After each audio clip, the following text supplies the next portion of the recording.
my beloved peace-loving global citizens, and beloved leaders from around the world, peace ambassadors, members of Family Federation for World Peace and Unification. Today, we have gathered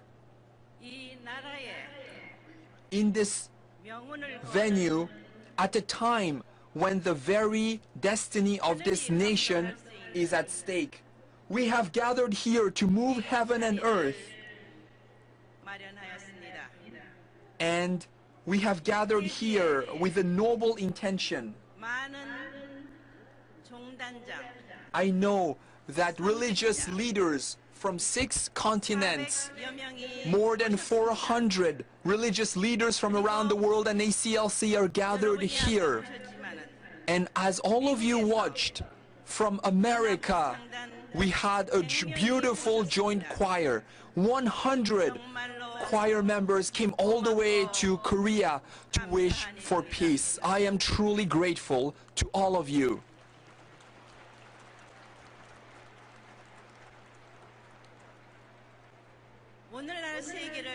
Today, when we look at the situation around the world, you can see that there are many serious issues afflicting today's world, and these problems cannot be solved with human wisdom or human efforts alone. No lasting solution can be found with human efforts alone. In that sense, the future of humanity can look quite bleak. Through the First and Second World Wars, we have witnessed the destructive power of human actions that are not God-centered. That is why all the nations of the world truly should come together and unite as one. That was the founding spirit behind the United Nations.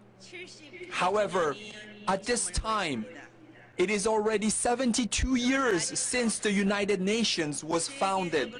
However, even though the United Nations is moving towards its 80th birthday, there are still many serious problems afflicting today's world. And many of these problems stem from the inability from the nations and the people of the world to unite together. And today, it is the same for the religions of the world. In particular,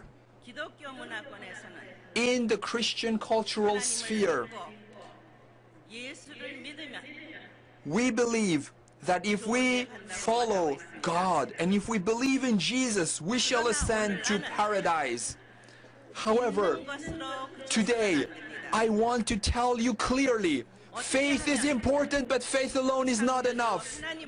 How can we really welcome God in our families, in our people, in our homes, in our nations and the world?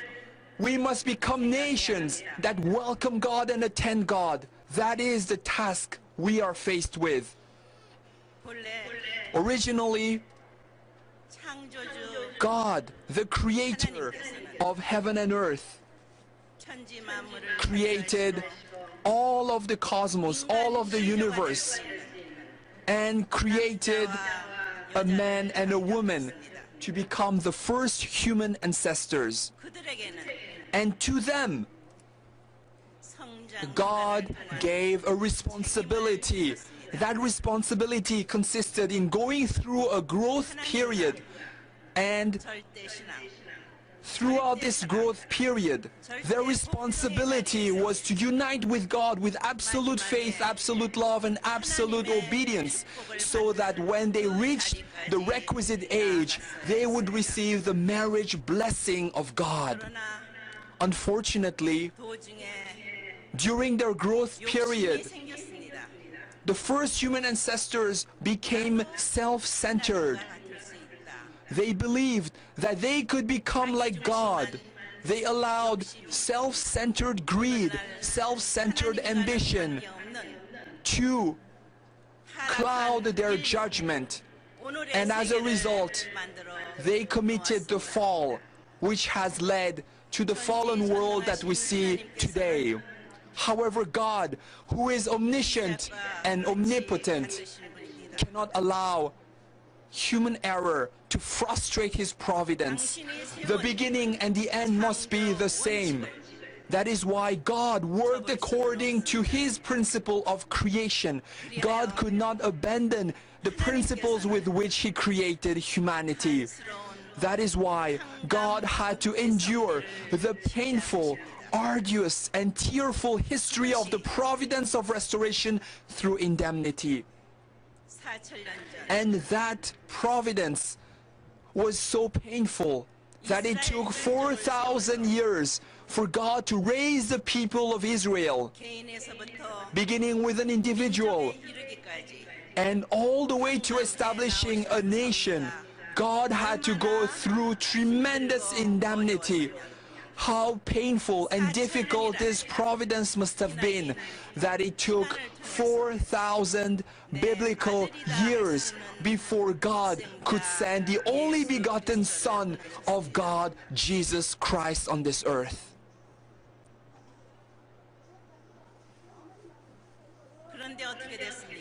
Unfortunately, what happened to Jesus Christ?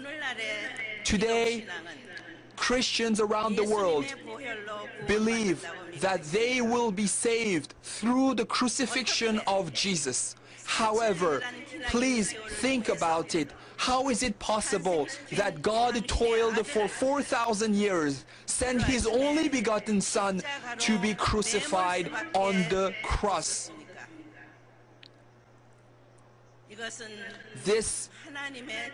It was not God's original ideal.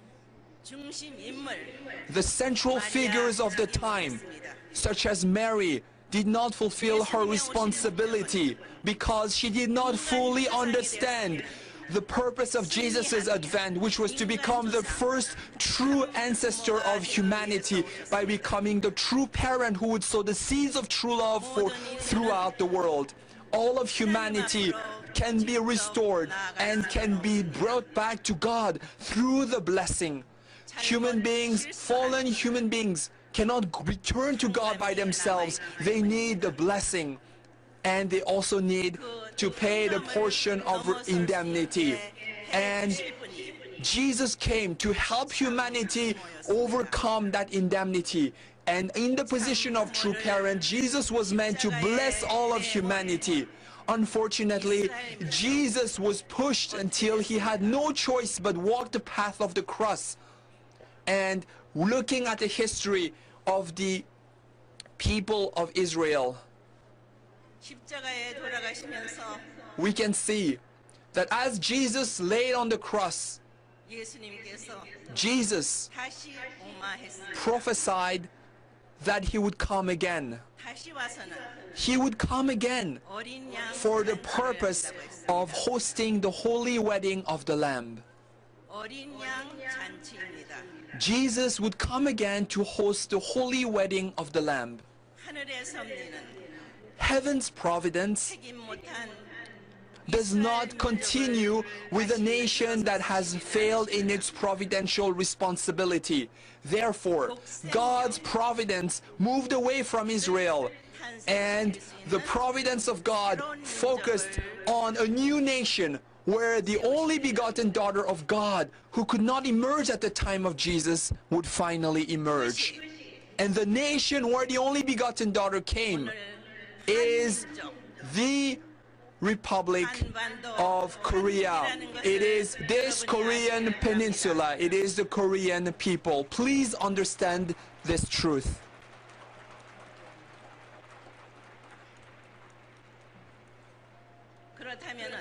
Therefore, if that is the case,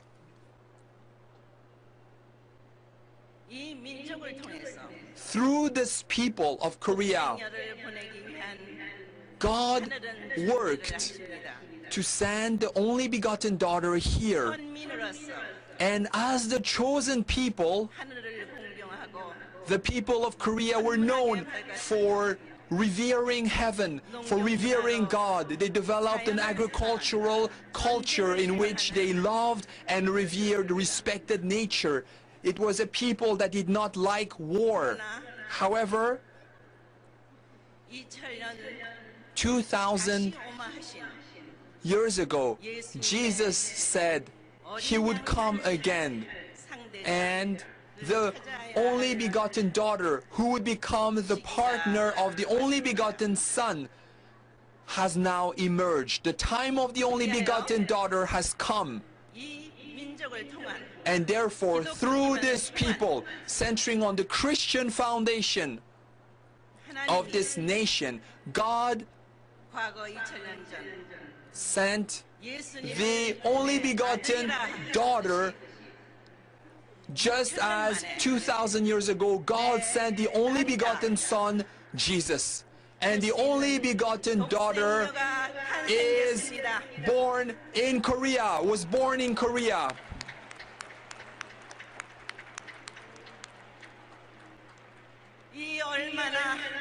How amazing is this? How grateful should we be that the only begotten daughter who can embody the ideal of God is now born.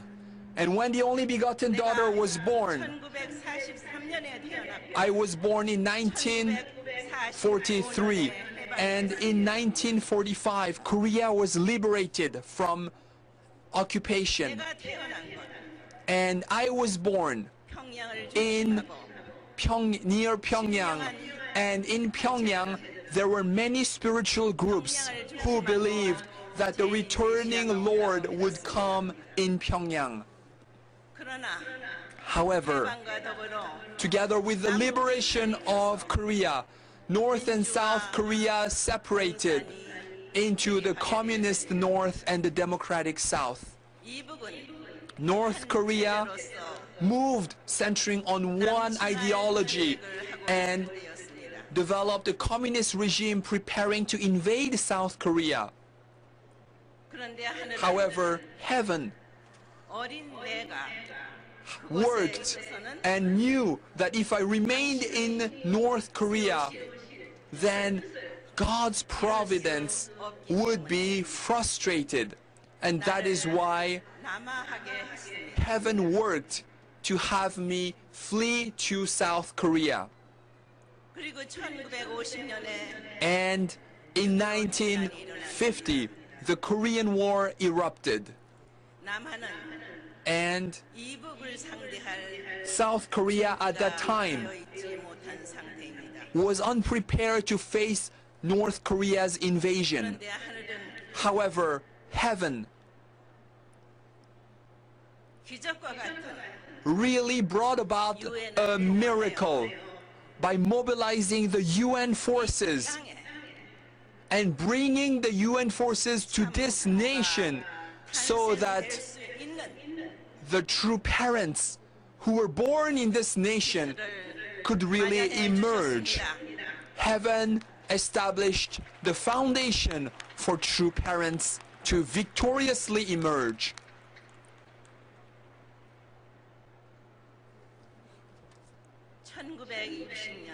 In 1960,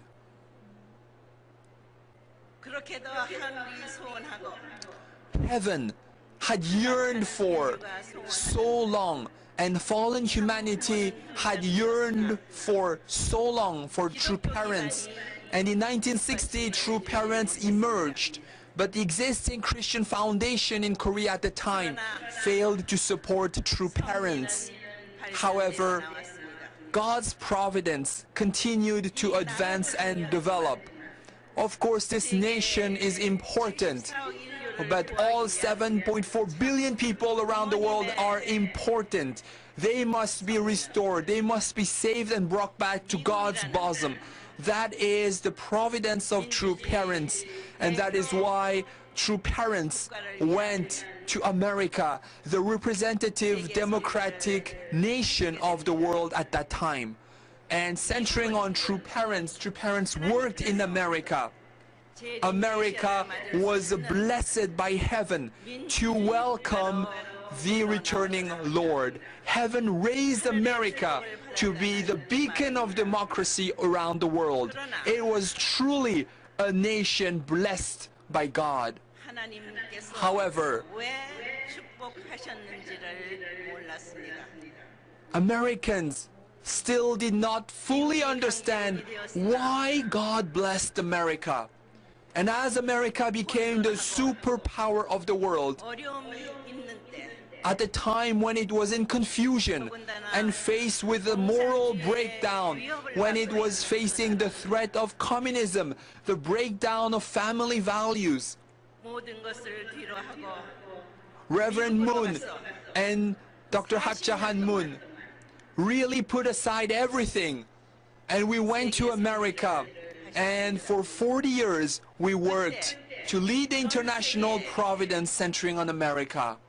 At that time, throughout the world, Korea, America, Europe, Japan, missionaries were sent from these nations throughout the world. And today, throughout the world, those missionaries laid seeds. And those seeds have blossomed into beautiful trees and fruits. And at this time,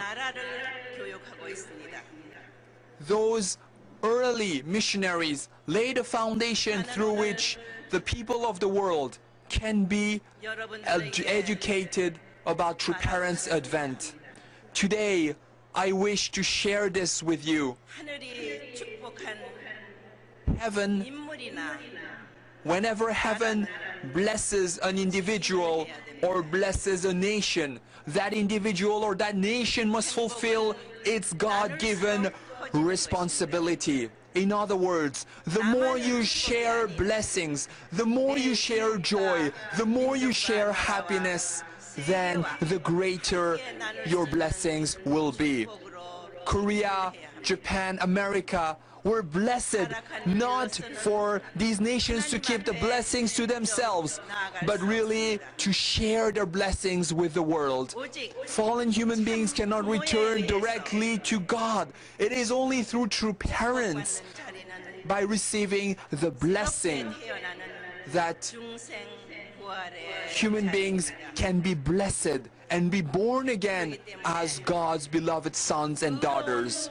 That is why leaders of virtue and virtuous religious leaders have now upheld this mission, and throughout the world, in various religious denominations, in various churches, a true family movement is being practiced and expanding daily.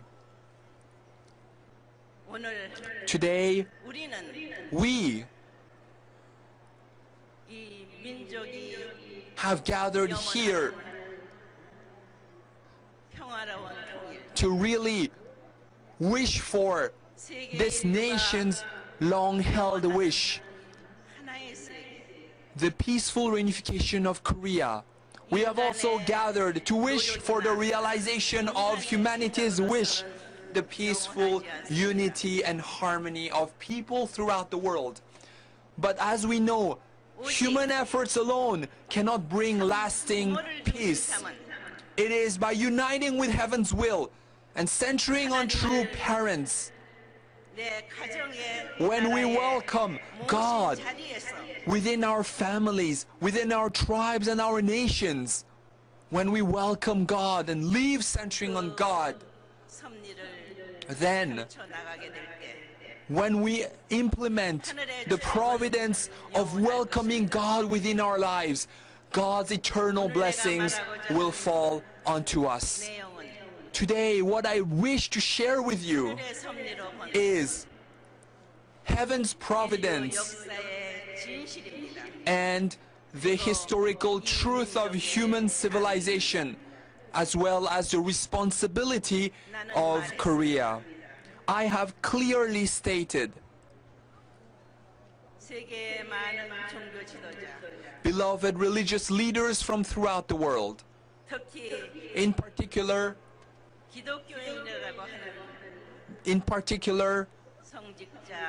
clergy members, and Christian ministers from throughout the world. And we need to prepare to welcome a new day. 2,000 years ago, as he laid on the cross, Jesus Christ prophesied that he would come again. Are you preparing to welcome the returning Messiah? Just as it is written in Genesis, an evening and a morning and the first day passed. Why is it written not the first day and the second day, but why did they include it was an evening and then a morning? Today, what I hope that Christianity and all religions around the world can understand is that all religions need a goal, an objective, and we all have a common goal. That goal, beloved, peace-loving citizens from throughout the world. Beloved,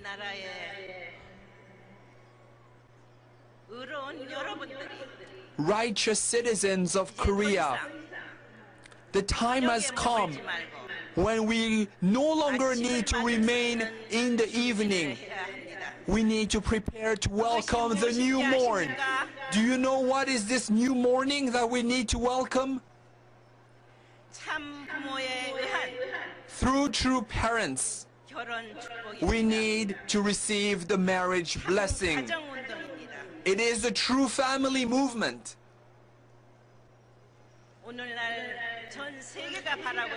Today, the entire world is wishing and seeking to realize one family, one world centering on God. And one family under God can be realized when we begin by practicing true love at the individual level and in the family. So please, do not stop your faith in just believing in God and believing in Jesus. Please attend God, welcome God into your families, into your daily lives, and lead your daily lives with God every single day. And please let us live together to realize an ideal world. This is the kingdom of heaven on earth that we have so longed for.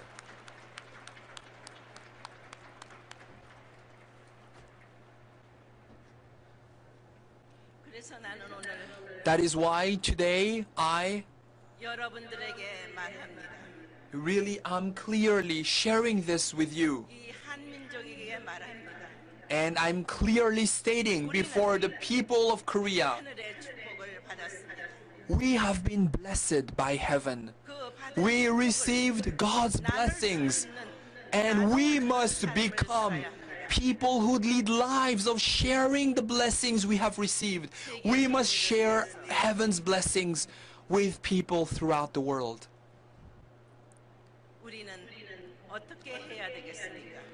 As global citizens, what is our duty? 2,000 years ago,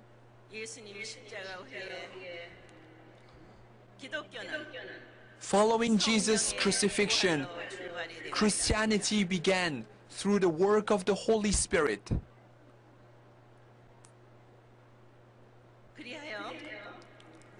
And thereafter, in 313 AD, Christianity was recognized as the official state religion in the Roman Empire.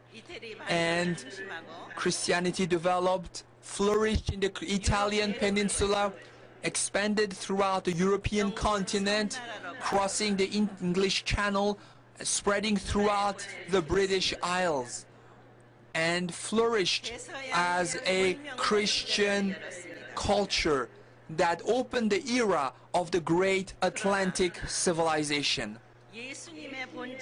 Unfortunately, the leaders of the time did not understand the essence of Jesus,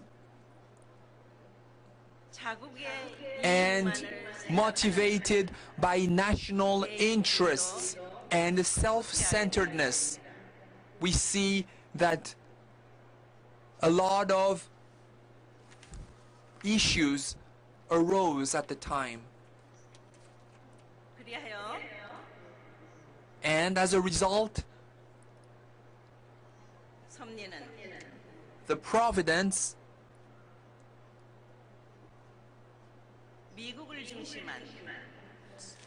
developed centering on America, a Christian nation, and all the nations of the world tried to unite together, and America tried to bring the nations of the world together, but no lasting solution could be found. And humanity has yearned for and dreamed for the realization of a world of peace. And this dream can be realized centering on true parents. Through true parents, human beings should be born again through true parents to become the true children of God. Today, we clearly know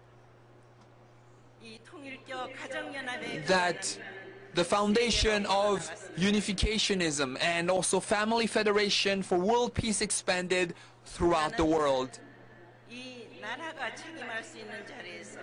And my hope is that this nation can fulfill its God-given responsibility and spread the seeds of true love throughout the Asian continent, going through the nation of Japan, and open a new era of the Pacific Rim civilization, an era of living for the sake of others that can spread throughout the world.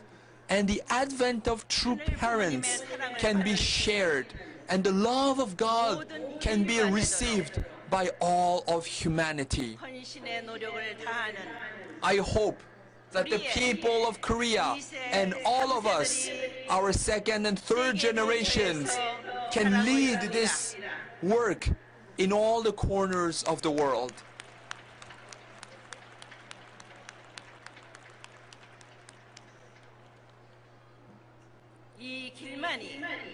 This is the path to realizing humanity's wish for lasting peace. I have proclaimed the beginning of the Pacific Rim era, and this is an era that is centered on the filial heart, 효정, a life of attendance, a heart of attendance. Until now, humanity has been unable to directly reach God, and for more than 6,000 years, humanity has not been filial before God. But through true parentism, we understand God's providence. And I hope that it is not just ourselves, but all the people of the world can be brought in this great initiative in which we can fulfill our duty as filial sons and daughters before God and become citizens of Chonelguk, God's ideal kingdom. And we can shape a beautiful future for future generations. We truly are blessed. May heaven's blessings be with all of you. Thank you very much. Thank you. Let us give another big round of applause to Dr. Hak Cha-han Moon for her beautiful keynote address. Let us give a thunderous round of applause to Dr. Hak Cha-han Moon, please.